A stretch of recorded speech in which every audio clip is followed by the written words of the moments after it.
This is August 28th, 2017. My name is Steve Arney. I'm interviewing Kate Meehling on behalf of the Friends of the Library Oral History Project. Good morning, Kate. Good morning. We'll start out with your birthday and where. I was born January 18th, 1926, and it's a long time ago. My parents were John and Opal Schofield, and I had an 8-year-old brother and a 6-year-old sister at the time.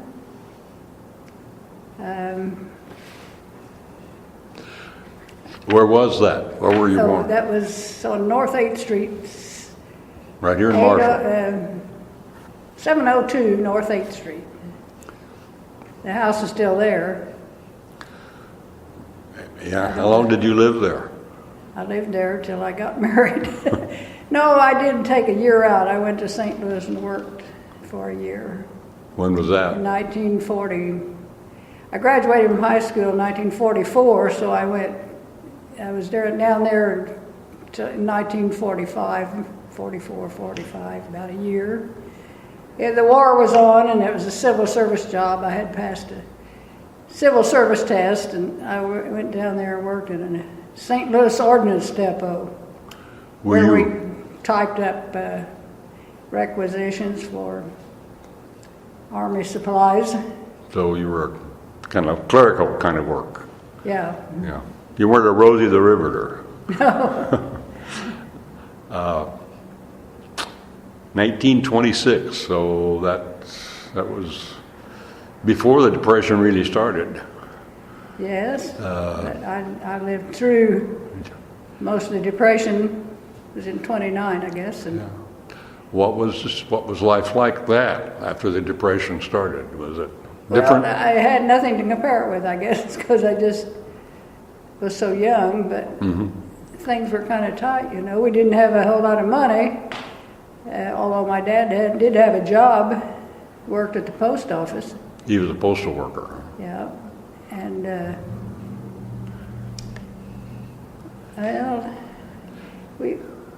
we got by all right, but I remember beggars or men would come to the back door asking for food or handouts, and my mom would usually fix them a sandwich or something, so there was quite a bit of poverty, I think, at the time. Bread lines, they said. Did your mother work? No. Is Schofield English? I think it is, yes. Well, there's a little bit of mixture, Scotch-Irish, I think, and we visited England one time and Wales and Scotland. We saw that name quite a bit. Did you? In England. Spelled the same way? Not always, but some. But there were some Schol. So you lived here in Marshall all your life, right? Yes, I live about a block away from where I was born. Yeah. Now you live on 7th Street. You were born on 8th Street. Right. Has that neighborhood changed any? The world, yes, a great deal, I'd say. I can think the internet is probably the biggest thing I noticed, and TV, of course. But we didn't. We listened to the radio. And I remember we had an ice box where the fellow used to come deliver ice, you know. I remember he'd bring it. You'd put out your sign, 50 pounds or 25 pounds or whatever, and they'd bring a big chunk of ice for the ice box. He'd bring it in on his back. Yeah. One change in that neighborhood, there used to be a big old brick house. Yes. That was my grandfather's old house. It was vacant most of the time when I was young. When I was real small, there were still some of the relatives lived there. My Aunt Ruth lived there until she died. I think she was about the last one.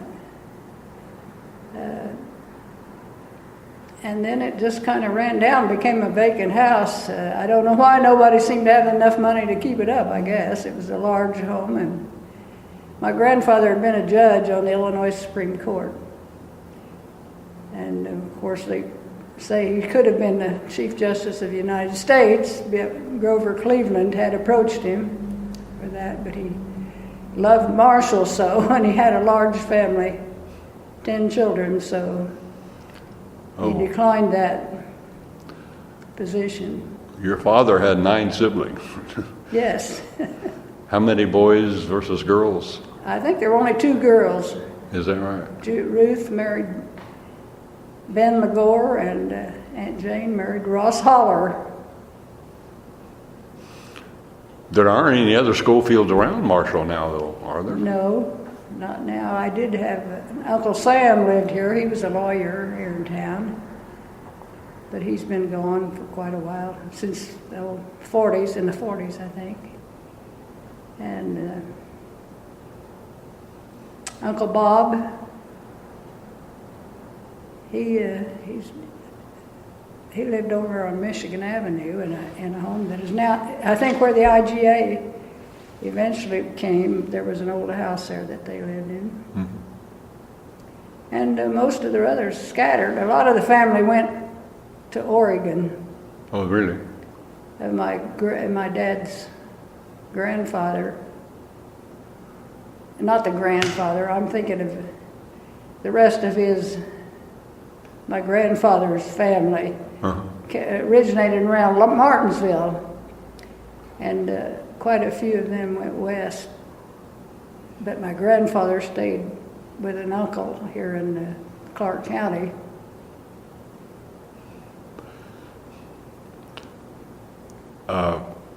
Your grandfather was on the Illinois Supreme Court, which would have taken him away from Marshall quite a bit. Well, yes, in those days it was kind of a long trip too. I think he talked about taking a train up to Decatur, I think, and then get interurban over to Springfield, I believe, to get to court. And he would be gone then for quite a while while they were in session. Of course, this is long before I was born, so I don't really know. Oh, really? But you knew him. I mean, he lived past or up until after you were born. No. Oh, he did not. He died he was 59, I think, when he died in the late it was 1893, I believe, 1893. Only 59. Yeah. Wow. So I really never did know him or my grandmother, either one. Uh-huh. I remember that old house. I was a kid. Yeah. I lived around in the neighborhood then, and we always thought it was haunted. Yes. Do you remember it had that reputation? Yeah. Everybody thought it was haunted. But Yeah. I had a group of friends that we would get together and build a little fire out there in the yard in the evening and roast wieners and hot dogs sometimes, or marshmallows. Yeah. It took up that whole block between 8th and 7th and Yes. faced Spruce Street, as I recall. That was on Spruce, yeah. Yeah. And there was what we called the alley. It's now Schofield Street. I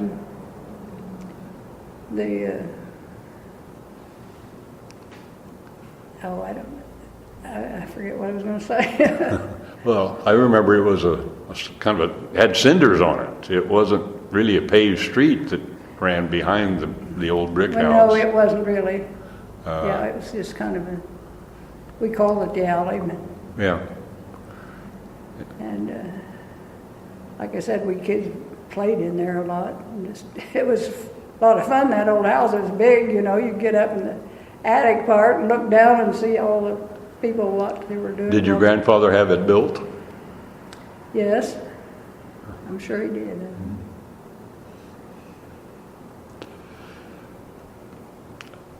Did you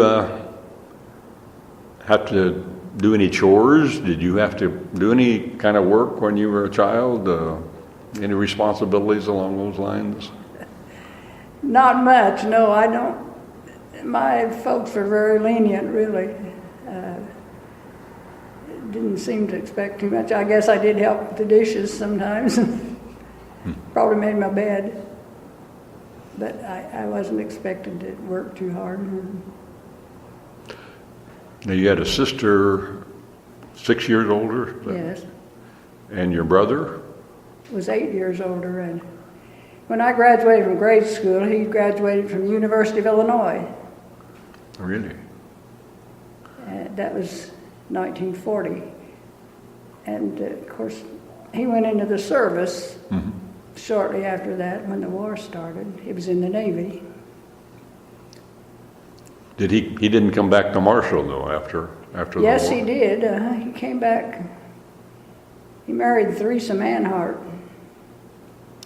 And then they went up to work at Johnson Motors, I think, around Waukegan, Okay. where he lived most of the rest of his life.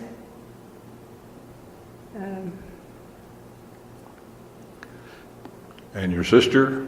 How was She, after she graduated from high school, she got a job in Washington. She worked at there was a Pi-Phi office down here in the Archer House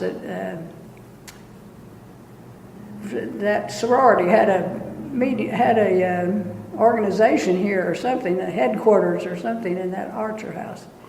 And she worked in there for Bede Perdun, if anybody knows her, I don't know, the Perduns. I've heard the name. And after a while she got a chance to go to Washington, D.C. and work, and so she did that. She moved out there. Worked for the government? Worked for the government, and eventually transferred to St. Louis. So when I graduated from high school, she was down there, so I went down there and got a job and lived in the same building with her for a while, about a year, and came back then and worked at the ration board, which at that time there was food rationing. And one of my jobs was go around there were quite a few little grocery stores around the area back then, and I was supposed to check and make sure they were keeping the prices right. They had a limit on the prices they could charge things. Yeah, the OPA, I guess, Office of Price Administration. Mm-hmm. That was in the St. Louis area? No, this one was when I came back to Marshall. Oh, after Marshall. Okay. They had an office in the courthouse. Rita Tarbell worked there. She was kind of in charge of the office, I think. Barb Ashley. Was everybody complying with the rules? Did you ever find anybody who didn't? I think most of them were obeying the laws. And then there was a shortage of sugar, everybody wanted sugar, but we couldn't get sugar very well. Mm-hmm. And so, I don't know, there may have been some little black market in that, I don't know. Can you remember any typical prices of foodstuffs? Oh, gosh, not really. Like a pound of sugar? I really don't remember, but I would think like bread, maybe 35 cents a loaf or something, or a quarter maybe.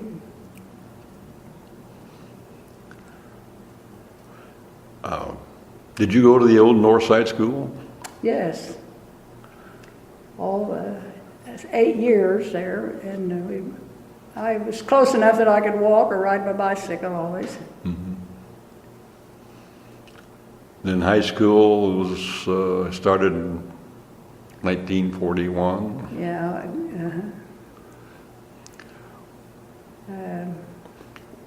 What was in 40 and then 41, 40 and 41, I was a freshman. Do you remember Pearl Harbor Day? Yes.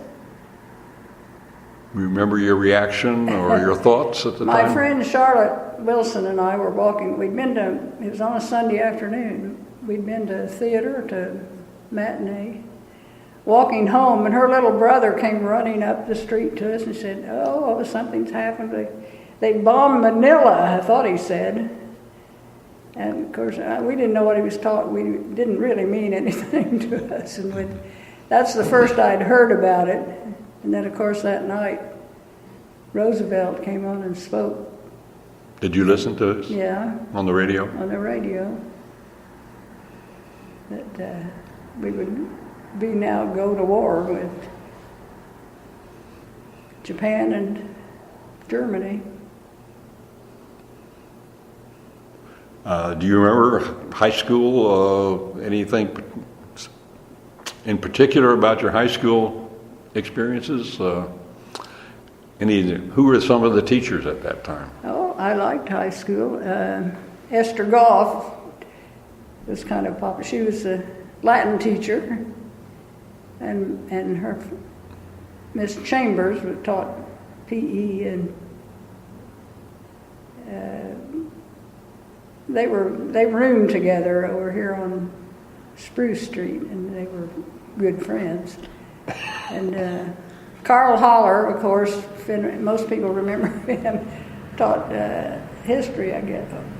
It was history, yeah. He had one arm off, and he would always say something about it. I'll hit you with this other arm or something. And you'd get him started talking, and he would get off the subject completely and love to tell us stories. I remember him.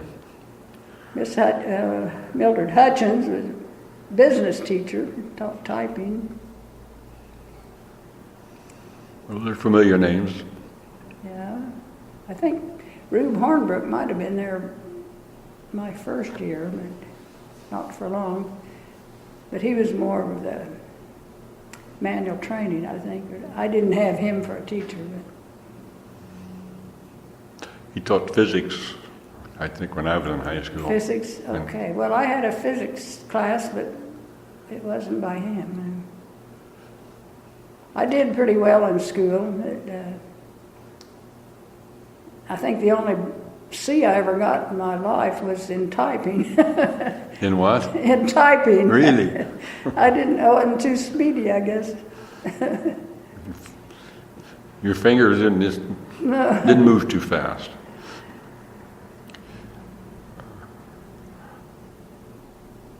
What were your leisure activities like when you weren't in school? What did you do after school, on weekends?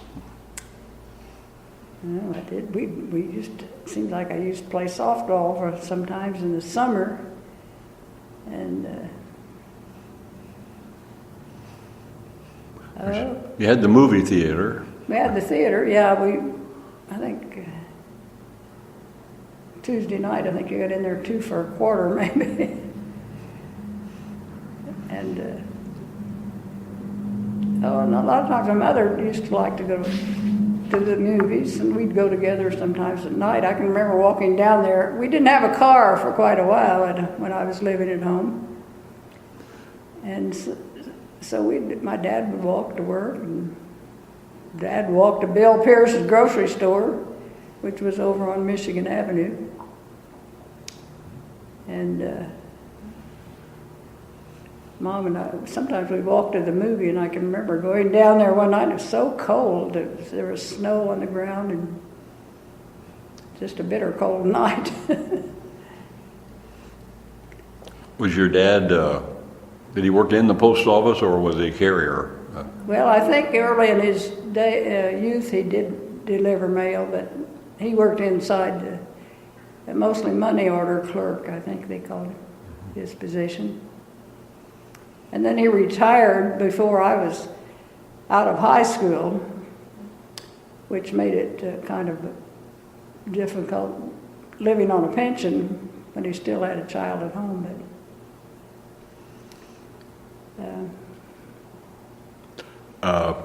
Your brother graduated from Illinois and then went right into the Navy? Yes. Shortly after that, I think. Although he may have been around here for a little bit. I think he worked at Velsicol for a little bit. Maybe that was in between semesters or something. But he did work at Velsicol briefly, and because I can remember him smelling like that. It was pretty bad odor on his clothes. Yeah, that's the famous Velsicol odor, yes.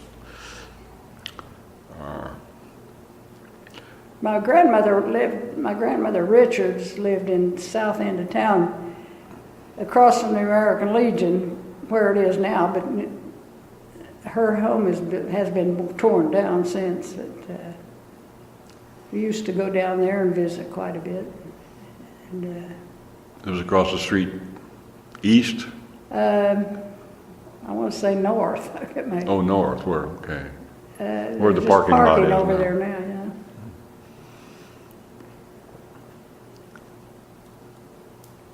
When and where were you married? Well, Bill and I were married on October 27th, 1951 at St. Mary's Catholic Church. I was not a Catholic at the time, but I did convert to Catholicism. I was pretty much raised in the Methodist Church. My mom was a good Methodist, and her dad was a minister. Oh, sure, he was. Yeah. At the local church, or? No,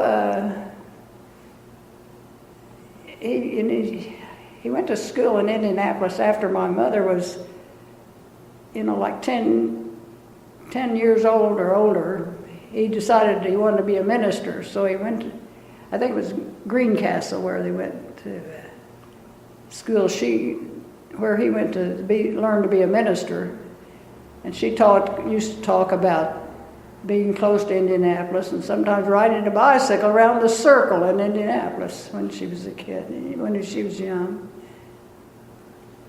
And but he was born around West York. Oh. There was a Richards family down there.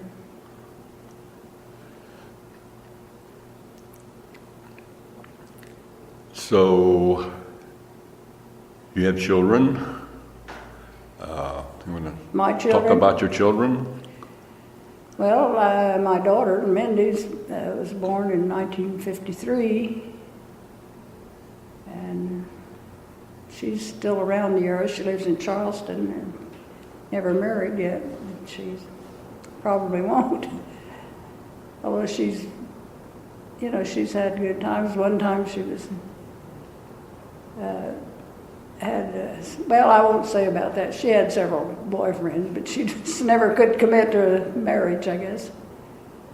And then my boys were twins, were born in 1956, Friday the April 13th.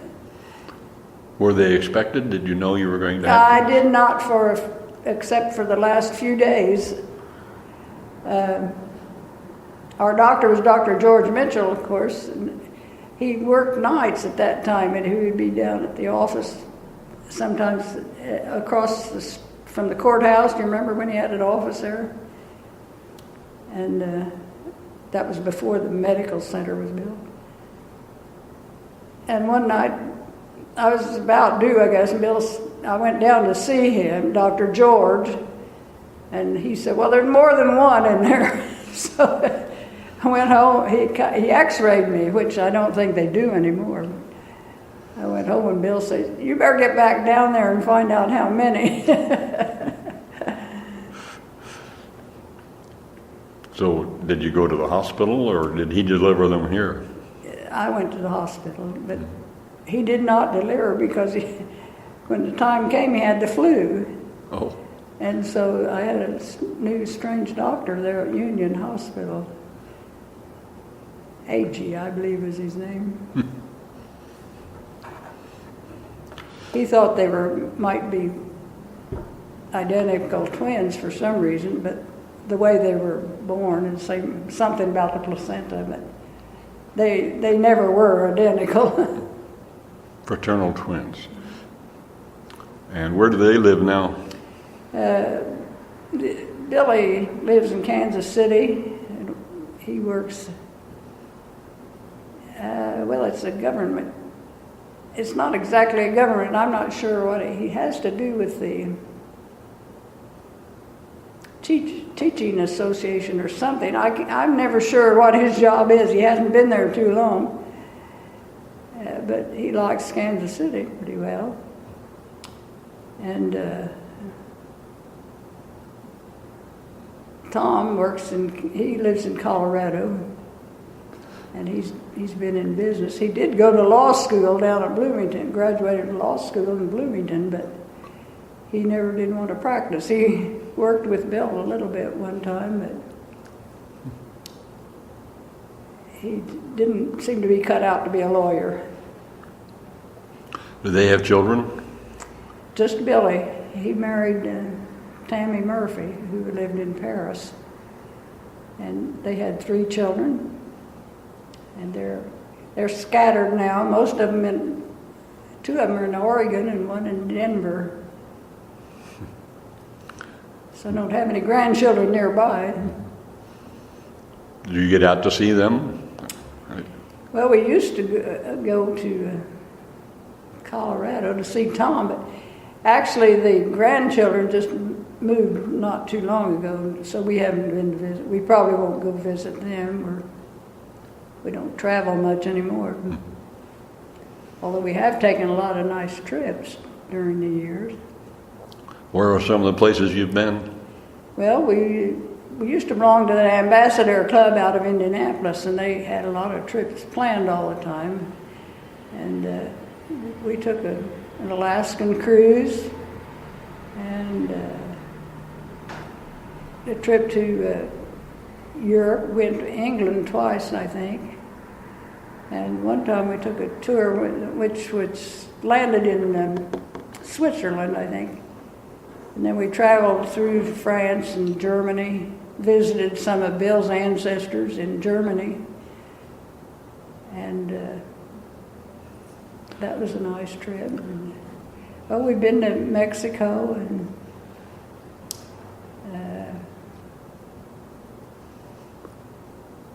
How did he make connections with those relatives in Germany? he had heard a little bit from one of his relatives. His mother's name was Waller, and when we were on this tour. We left the tour and got on out to a little town called Wallerstein, which was his mother's maiden name, of course, and there were some tombstones there of that said Meehling. One of them had William F. Meehling on there. Bill's name's William F., of course, Meehling. They spelled it with an U, M-U, it looked like, and with an umlaut over it. So eventually, I guess it had turned into 2 E's. And there was a relative there we looked up. I don't know how he happened to have her name, but a woman, and they entertained us to dinner one time.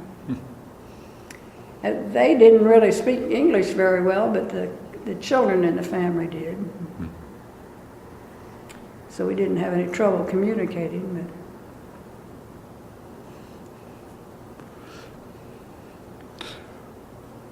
You're well known around town as an artist. When did you get started in art, painting? Well, I enjoyed art in grade school. I remember Ethel Hurst was our art teacher, and I always enjoyed. She would come in, and about once a week she'd bring a little picture of some famous artist, and we'd read about them and study their history. And so I learned a little bit that way. And then one time Richard LaRue and Richard was in my class, and she had us make a stained glass window we cut out cellophane and made I remember doing it looked like a Virgin Mary with a child. And I forget what his was, but we had 2 windows up where if you remember where the little office was, up a couple of flights. At the high school? No, this was in the grade school, North School. They put them in the window and then put a light behind them, and it showed up during the nights around Christmas. So that was kind of my first forage into art, I guess, but we didn't have art in high school. Mm-hmm. There was no art teacher at the time. So, after I was married, there was a group started. There was an art league, little art league we started, and we went up to Paris to Mildred Stewart's, who gave us art lessons, painting lessons. Doris Murphy and June Bubeck. I think Joe Rich even at that time too, when she was younger. We all went up there about once a week to class. This was in when, the 60s, 70s? Yeah, I think it was in the 60s, started in the 60s. Juanita Blankenship kind of started our art league. And so we all painted on Tuesdays, and eventually we started painting here in Marshall down at the fire station. They let us go in there and paint.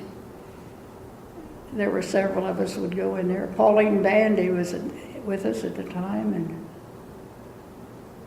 several different people. And then I think at one time we painted in the basement over at, I don't know where on the corner there where the insurance company is on 7th and Archer. Isn't there insurance? Oh, over here where the insurance company is now? No, in this other end. There was a place down in the basement that happened to be vacant at the time, and we painted down in there a little bit. At one time, there was a restaurant in there briefly. Yes, there was.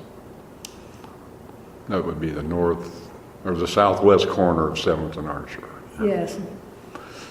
And so I don't know, ever since then, I've just been interested in finally Joe Rich and a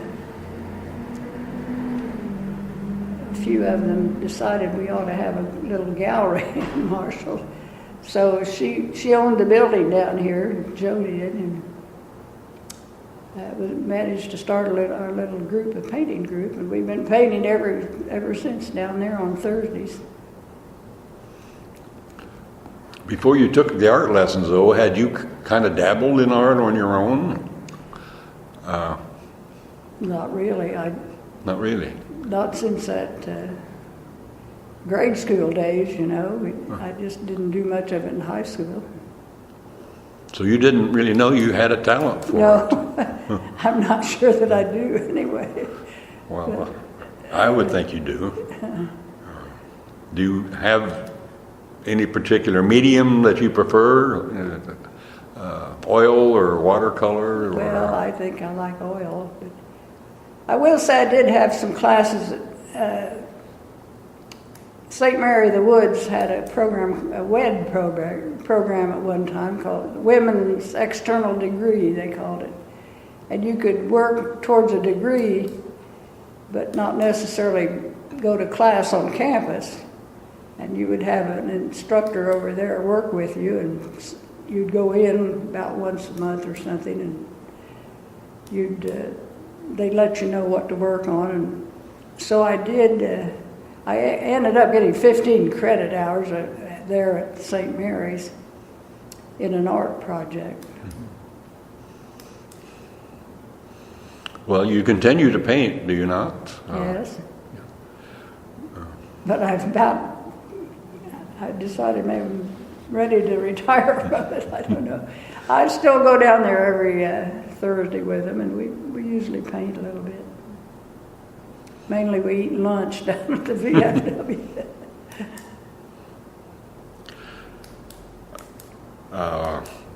Well, you've lived a long life. A lot of things have happened in your life. Any particular events stand out that affected you in any way, emotionally or any other way? Oh, I don't know. I suppose World War II is the World War II? main thing that stands out in my life. The JFK assassination? Yes, that was, let's see, I was trying to think where I was when I heard about that. Usually you remember those things.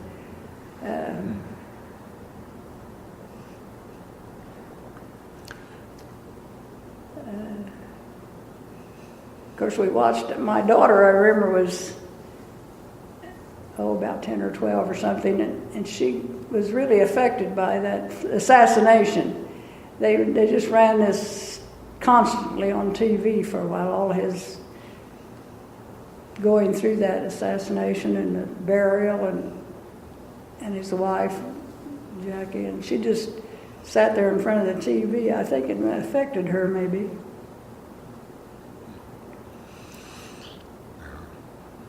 You mentioned Richard LaRue. He was in your class. He was killed in the... Yes, he was one of the first ones to leave our class to go to where they were. I don't know whether he was drafted or not. He was a little bit older than the rest of us, a year older for some reason. He and Phyllis were twins, and she was our age, but he was held back one year in the early grades, so he was always in our class too. But he was a year older, so he had to go into the service, and he was killed in an airplane, I think, crash in the Pacific.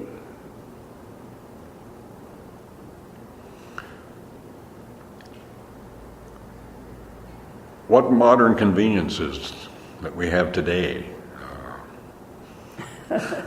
do you think made a big difference? Oh my! Well, of course. I was thinking dishwashers and automatic washers and dryers.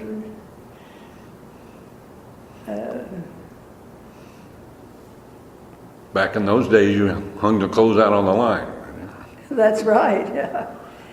And, the heating, I can remember down at my grandmother Richard's house, she just had a potbelly stove that heated the whole house, I guess. And if you go down there and sleep, go up in the little upstairs and sleep in a feather bed, and you're about froze to death. And you'd have to go downstairs sit in front of the stove to dress. But then in the house where I grew up, we did have a furnace, but it was just one big register there where the heat came up, and then it would go up through other little registers towards the upstairs. But, and Dad would have to fire the coal. Everybody burned coal. And try to keep it banked up during the night so it didn't go out on those real cold nights.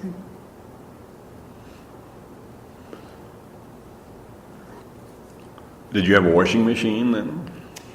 Yes, my mother had a washer with rollers, She'd have to fill the tubs with hot water, and she'd try to do that out on the back porch where she could let the water out, as I recall it.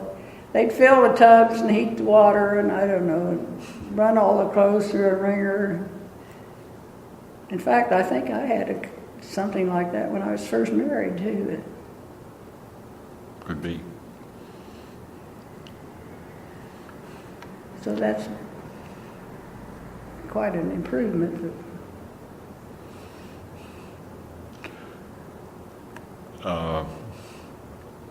Getting back to the old house, when was that torn down and the new houses then were built in there? I'd say I'm not sure the exact year, but about 1948 maybe or something like that. It seems like it was after I got out of high school in 44, I know. But I feel like I wasn't really around when they tore it down. I can't remember that they tore it. It might have been when I lived in St. Louis that year. I see. I know my dad felt pretty bad about it. He didn't want to see it go, I don't think. Oh, it wasn't his decision? Well, there were some other brothers at the time, and it just sat there empty. It was kind of an eyesore. So I think John Lewis decided he wanted to buy it and tear it down. Oh, he did? And he consulted all of them, Uncle Sam, I think, and the other brothers. They agreed to sell it to him, and he had it torn down and then subdivided it into lots. John Lewis was our state representative at the time. Well, is there anything you wish to add? We haven't covered? Oh, I don't know that there is. We've been very fortunate, had pretty good health, and 3 wonderful children, grandchildren. Can't complain about this world. Right. Thanks very much for participating. I'm sure younger people will find this very interesting. I don't know. If I think of anything else, it'll be a little late, won't it? Okay. Thank you, Kate.